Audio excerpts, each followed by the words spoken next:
So you're hosting this new HGTV Christmas special about people who are obsessed with Christmas lights and Christmas decorations. Obviously, I want to know what is the crazy. We'll get right into it. What is the craziest thing you've seen with these people who are obsessed? I mean, we scoured the country to find the most incredible holiday decorations, and I thought I was a freak at the holidays. I mean, these people take it to the next level. It is so amazing and so magical.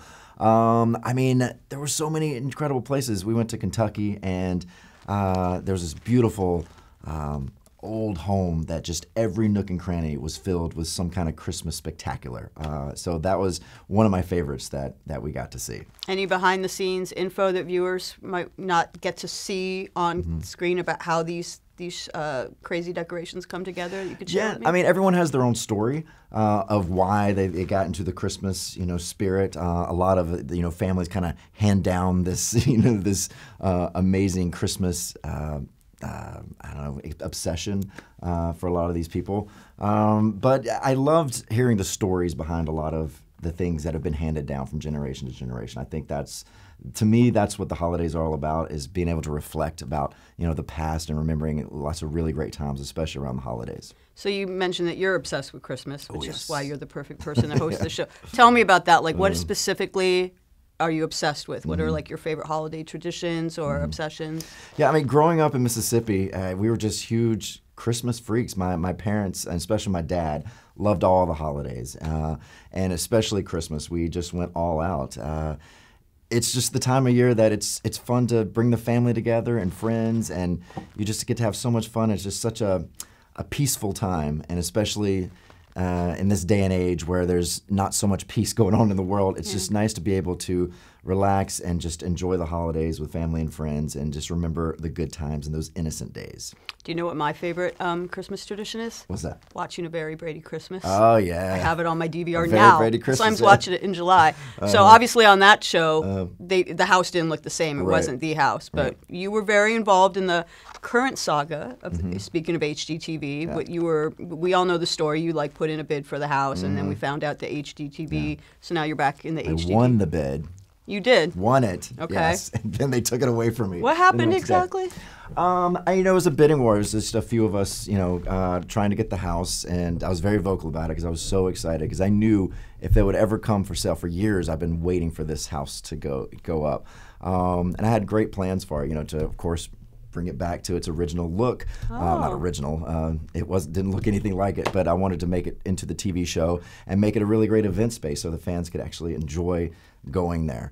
And so last minute, real estate, it's fun, but we were basically just lied to, and we weren't even in the race apparently at the end. So do you still have hard feelings that you didn't get the house? I mean, of course, yes. I mean, I thought it was, but it's not HGTV's fault. That's the real estate people. But you did get to do a tour, though. I did. They let me do the digital for the special. So I got to go in all the different rooms, and every time an episode would air about that room, we got to take a really deeper look behind the scenes of it. And it was incredible. It was so magical walking into that house for the first time.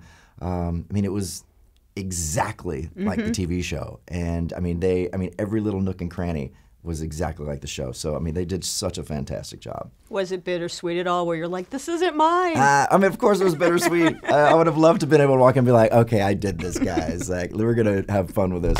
But I was just honored they let me, be a part of it in some way. Well, what about the possibility if the house goes back on the market? You could buy it furnished, I would definitely do that. If HGTV wants to give it to me, I will definitely, I will be the first bidder, for sure. Well, they should give you, now that you're part of doing a show for HGTV, you have the inside knowledge of when it goes on the market. Yeah, but again, I don't know. When business fairs gets involved, who knows what's gonna happen. Yeah, true. Yeah. So did you get to meet any of the Brady kids when you were there? Not there. And we were going to do a big reveal of it with the whole cast, but that didn't end up happening. But I have individually met a lot of those in the past. Maureen McCormick being one of those. We're Twitter buddies now. Aw. So going back to Christmas and Christmas traditions, what's your favorite Christmas music to listen to? Oh my gosh, I love Christmas music. Growing up, my parents always had the same type of CDs always playing. Nat King Cole, being one of those. Elvis Presley. We loved our country Christmas, which is amazing. And now it's a tradition, of course. The boys and I of NSYNC, we did a Christmas album back in '98, which just turned 21 this week, which is weird. Our album can officially drink the eggnog legally. And that was one of my favorite albums, actually probably my favorite album we ever recorded, just because I loved Christmas so much, and we were able to do half new music and create our own traditional Christmas music, and then bring in some of our favorites to redo. Well, since you brought that up, because you know I was going to bring it up if you didn't, I need to talk to you about the video you made with the late, great Gary Coleman. Oh, yes. And a whole lot of green screen. Yes. A lot of, like, in the sleigh. Please tell me your memories of making this classic.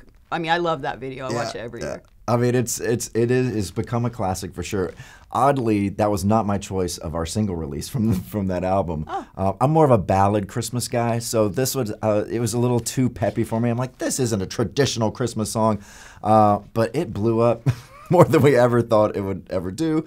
And now I love that song, and filming the video was great, and getting to work with Gary was really, really nice. What was he like?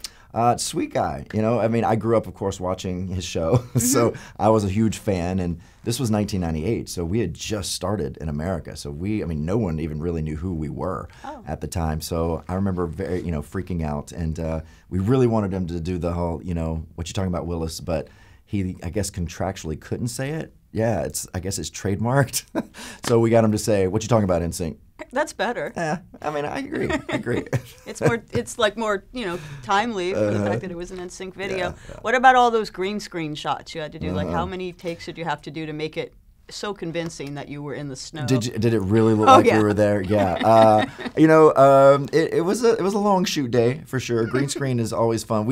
We're not a stranger to green screen at all. We've shot many music videos in front of that. Our very first video, "I Want You Back," the original one. Most America didn't even get to see the very first "I Want You Back" video. Ooh. Thank God.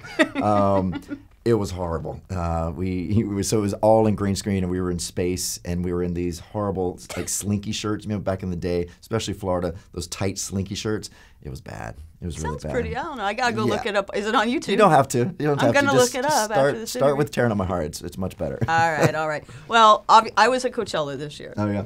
And you guys performing with Ariana Grande was the highlight of Coachella, more than anything else. Like, we had Beyonce last year, and we had NSYNC this year. So obviously I want to know how that came together. I know that Ariana was a fan. She sampled one of your songs. But how did she approach you and ask for you to, play this huge festival? It was, a nice little text.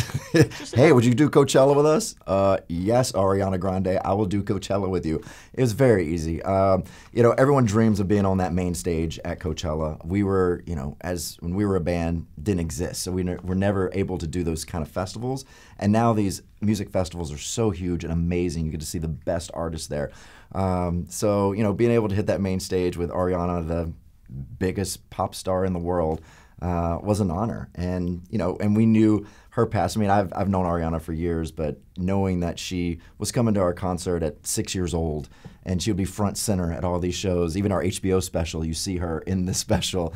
So it's nice to see someone that was such a huge fan grow up and become this huge superstar. And it's nice to know that we had just a little bit of influence on what she does. Do you think you guys would ever collaborate with her, or that you would, or anything like that? It would be amazing, yeah. I don't know if we would ever do any more music as a group, but if we did, that would be the perfect duet. I actually met JC at Coachella in 2004. He was sitting on the lawn next to me, and I didn't realize who he was. And we started talking. He said the two artists he was most happy or excited to see at Coachella were Gang of Four and MIA. Yeah. And then I realized who he was. And I was like, oh. But it's interesting. I'm curious about the Coachella thing, because the festival started off as more of an indie rock festival. Right. There was a time when no pop artists, not even a Beyonce or a Lady Gaga, would perform there. And certainly, and I don't mean this as a diss, but if what is known as a boy band had appeared on stage, Ariana wouldn't have been asked to play Coachella a few years ago. They would have laughed us off the stage. Right. Like, what is this boy band doing at our rock festival? Exactly. But now you didn't get laughed off the stage. The total opposite. People were losing their minds. So how does that feel to be kind of 21-ish years later, sort of back at the forefront of pop culture? It's nice. It's nice to know that people still like us or remember us. You know, it's been a while since we've been able to do any new music or even perform. But it was a special time because we didn't know what people were going to react to. You know, immediately you think in this whole social media world that the majority are just going to take the negative route with it and just make fun of us and be like, look at these old farts on stage. But it didn't go that way. It was a beautiful thing. And I think one of the reasons now, because there was a bunch of dudes loving this performance, right? And back in the day, you weren't allowed to really admit you liked NSYNC if you were a guy. But now that so many years have passed, the guys are like, oh yeah, we love those guys. So it's nice to see that no one has to care about, you know, not liking us or not in public. Yeah, you bring up an interesting point that actually Harry Styles talked about when he did an interview with, I think, Rolling Stone when his first solo record came out, is that there's actually like some kind of inherent misogyny or sexism where, like, if a band of any genre, an artist, has a predominantly female fan base, predominantly young female fan base, they're automatically dismissed. Yeah, it's discredited. Something about, especially when you go for a young market, a young female market, it's like people don't respect a young female's taste in music. Yeah. And the crazy thing is, that's who all musicians gear towards, is the female young music person, because that's who buys all the music and that's who controls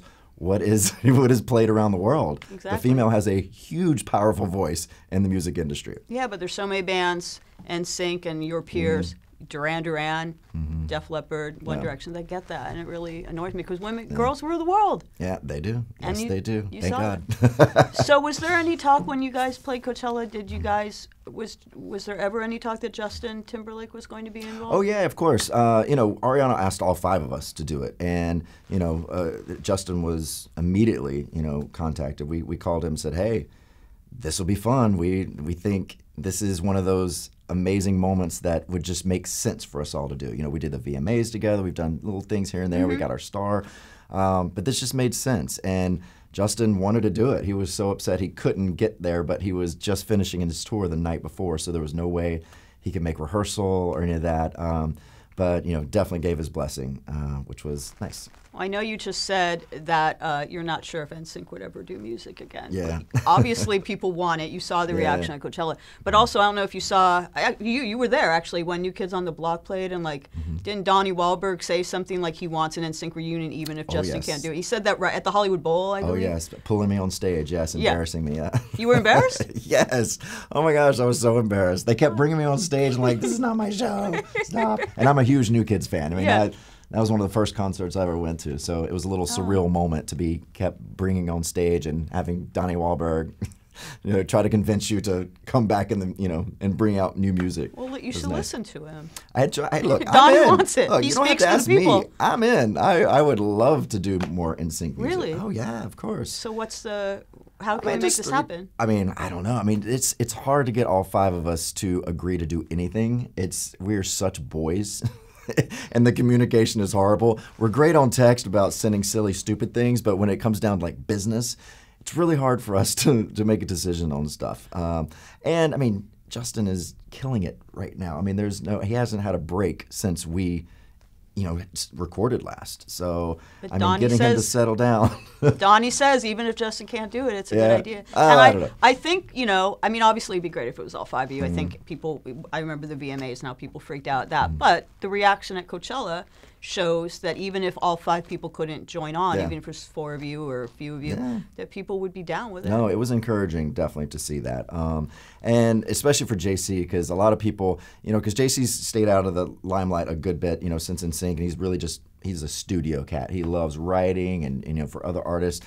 And it was nice to remind people how talented he was. I mean, it was like the #1 trending thing after Coachella was JC Chazé. Holy moly! Like his voice is one of the best male vocalists I've ever heard. 100%. So it was nice to remind people, like, yeah, this cat's so good. How can we make this happen? I don't know. If you're in, I'm in, yeah. All right. No. I think it'll happen. I mean, I see you post a lot on social media. You posted something right before this interview of the Christmas record. Oh, yeah. So I know that, you're putting it out there. And no. I mean, the fans are so amazing. They have stuck by us this whole entire time. And it's nice to, like, I'm not afraid to talk about my past and talk about NSYNC. I'm proud of what we did, and I want to make sure that, you know, our legacy, you know, stays intact.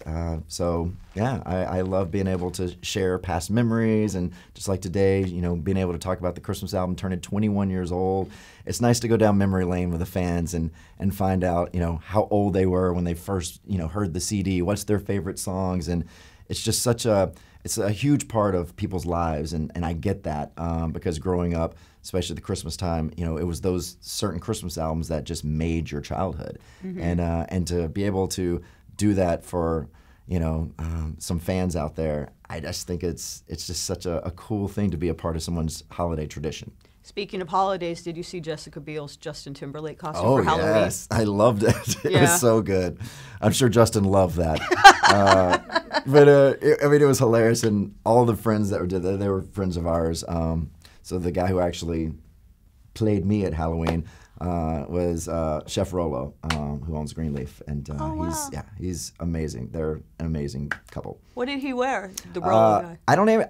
I want to say that those might have been real NSYNC outfits. I think Justin might have like pulled those from the closet or something, because I do remember those outfits. So it was during our pop days, our dirty pop days. So he had the green, you know, jacket on and the frosted tips. Yeah. Speaking of costumes, what did you think of Joey when he went on The Masked Singer, the best show besides your own show of all time? Isn't that such a great show? Such a good show. I loved it. You know, it was a hard secret to keep. So you knew? I knew, yes. Did you sign the NDA? I did not, because Joey made the mistake of telling me. You know, we had a few sakis out one night, and he just kind of blurted out, and I'm like, what the hell's The Masked Singer? I don't know what you're talking about. It's like, I'm a rabbit in a straitjacket. White rabbit thing. Then when it came out, I'm like, oh, now I get it. But it was fun. It was fun to see the fans try to guess who was in that white rabbit. Some people thought it was JC because of the straitjacket, because he wore the straitjacket in the video. Yeah, but that was a nice little ruse they were doing. And he was put on a fake country accent, a southern accent, just so people would think it was me. Oh, interesting. Would you ever, I mean, I guess you couldn't say if you were going to go, but would you ever consider going on a show like that? And if you did, what outfit would you want? Like, would you be like, you know, the tiger? I probably would not do this show, but if I did, it would have to be space related, of course. So something from the universe. Alien. Wait, there has been an alien. They had an alien. Maybe it was LaToya Jackson. but it would be too obvious if I came out like as an astronaut, right? So maybe I'd have to rethink that. I don't know. Maybe a nice sloth. Sloths are fun. Yeah. You'd have to perform really slowly, though. Yeah, very slow. All ballads, but you like ballads, so that's okay. Why wouldn't you do it? I mean, it would be fun to do. I've done too much reality, I feel like, you know. I've done fun things. I did Dance with the Stars, which is awesome. I did My Kitchen Rules, which I love cooking. But I think I've hit my reality competition level. So now I love hosting shows like that. So you wouldn't judge, though, because JC was a judging great judge. Would be fun. He was a I'd love great that. judge on America's Best Dance Crew. He was like the voice of reason judge on that show, where everyone else was like... Judging's fun. I mean, I'm more of a host. I love hosting shows like that. But I would love to judge that. But I mean, people don't understand how much work goes behind these performances. Dance with the Stars almost killed me. It was the best thing I ever did, but it almost killed me. You have no life. This show also, I mean, you're working so hard. Everything's in secret. It takes up a lot of time. It would be fun, but these days I just don't have a day off.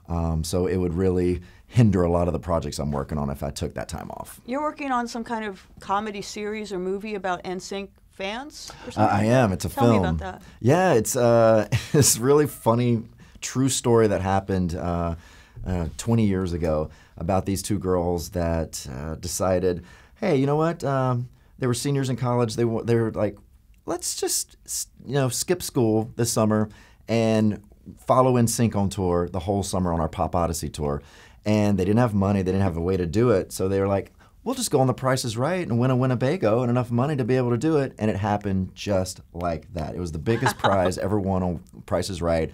And it just changed their lives. So it was this incredible kind of coming of age road trip story that happened. And even back then, when I heard about this story, I'm like, this is such a great film.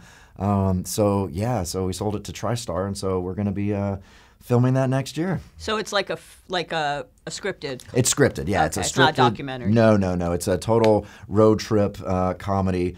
And in fact, it's not even the original story. This is what happens 20 years later with the girls. So yeah, they're getting the Winnebago back working again and trying to recapture their youth. I'm going to watch the hell out of this. It's going to be so funny. It sounds really, really funny. It's interesting because recently I had Tiffany in here, and she was at the tour that you saw where Donnie Wahlberg implored the NSYNC are going to get back together. Right. But it was, New Kids, Debbie, Tiffany, and I just see even with the K-pop stuff that's happening with BTS and Blackpink, or I see with those kind of tours doing well, and even the Jonas Brothers getting back together, it seems like people really want this kind of music back. Yeah. Why do you have any theories as to why there's been this resurgence for of course. this pop? Everyone likes to look back at the better times, and right now it's a hard time for a lot of people, and you just want to revert to those when you were a teenager. And all was good in the world and innocent. You didn't really have that many responsibilities. And people just want to feel that again. And music is the soundtrack of that. You listen to a song and it just takes you back to a lot of those memories. And people are just jonesing for that. And I think that's why the 90s, early 2000s is just really huge. And people are touring like no other because people are just wanting to feel that innocence again. That's why NSYNC have to get back together. I mean, it would be look to us. If there's any time, it would be right now, right? Yeah. And I do think that if we did something with NSYNC, it would be a special time to do it because there needs to be some more positivity in this world, and I think we bring out a lot of that, and I don't know. It would be nice to make people smile again.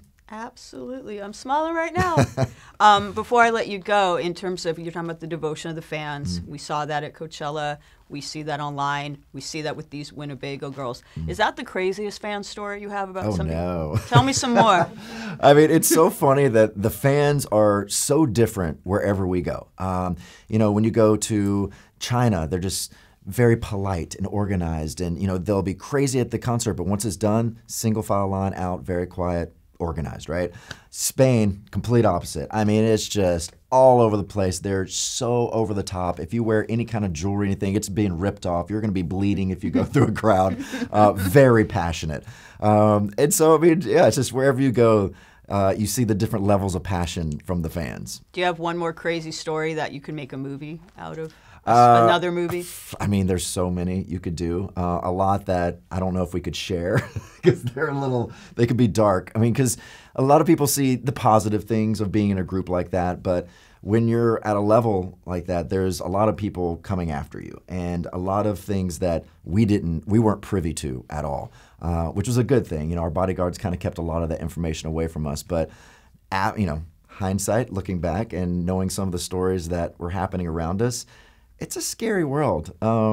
There's a lot of scary things that were happening around us that we never let anyone know, and it was very dangerous. But our security is amazing and it's great, but there's some really horrible people out there.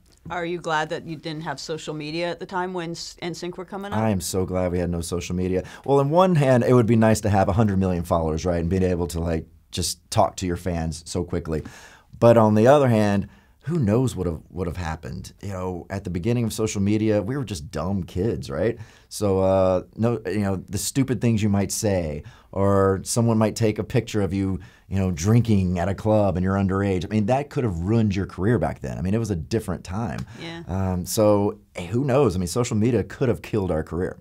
Interesting. Well, I'm glad it didn't. Yeah. I enjoy following you on social media now with all your NSYNC posts. Oh, yeah. Again, other NSYNC guys, please get on board. The world wants it to happen. It's nice. No, we feel the love, and we thank y'all very much. And hey, who knows? Never say never, as Justin Bieber says. And speaking of, to wrap up with a nice little Christmas bow on it, speaking of love, what else can you tell us about your Christmas special that's coming out on Thanksgiving Thanksgiving night, yeah. We're going to give you all Thanksgiving to enjoy the day, but at 11 o'clock at night, it turns Christmas time with this special. I think you're just going to enjoy.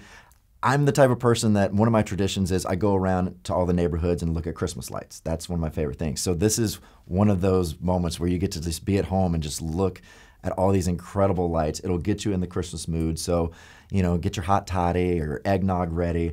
It's a fun time. And just wait to see what HGTV did with my own home. I was obsessed. Oh my gosh.